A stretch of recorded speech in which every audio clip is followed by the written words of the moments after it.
ಶಿರ್ಸಿ ತಾಲೂಕಿನ ಸೋಂದಾ ಸ್ವರ್ಣವಲ್ಲೀ ಮಹಾಸಂಸ್ಥಾನದ ಶ್ರೀ ಗಂಗಾಧರೇಂದ್ರ ಸರಸ್ವತಿ ಸ್ವಾಮೀಜಿಯವರ ಪೂರ್ವಾಶ್ರಮದ ತಂದೆಯಾದ ವೇದಮೂರ್ತಿ ಶಿವರಾಮ್ ಭಟ್ ನಡಗೋಡಿಯವರು ಗುರುವಾರ ಸಂಜೆ ಇಹಲೋಕ ತ್ಯಜಿಸಿ ದೈವಾಧೀನರಾದರು.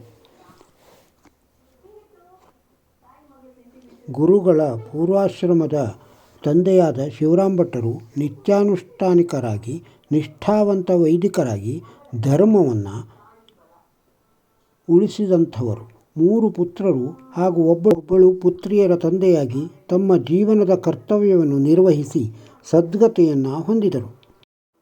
ಪತ್ನಿ ಹಾಗೂ ಅಗ್ನಿಹೋತ್ರಿಗಳಾದ ಹಿರಿಯ ಮಗ ಹಾಗೂ ಪುತ್ರಿಯನ್ನು ಅಗಲಿದ್ದು ಹವ್ಯಕ ವಿಧಿವಿಧಾನದ ಮೂಲಕ ಅಂತ್ಯ ಸಂಸ್ಕಾರವನ್ನು ನೆರವೇರಿಸಲಾಯಿತು.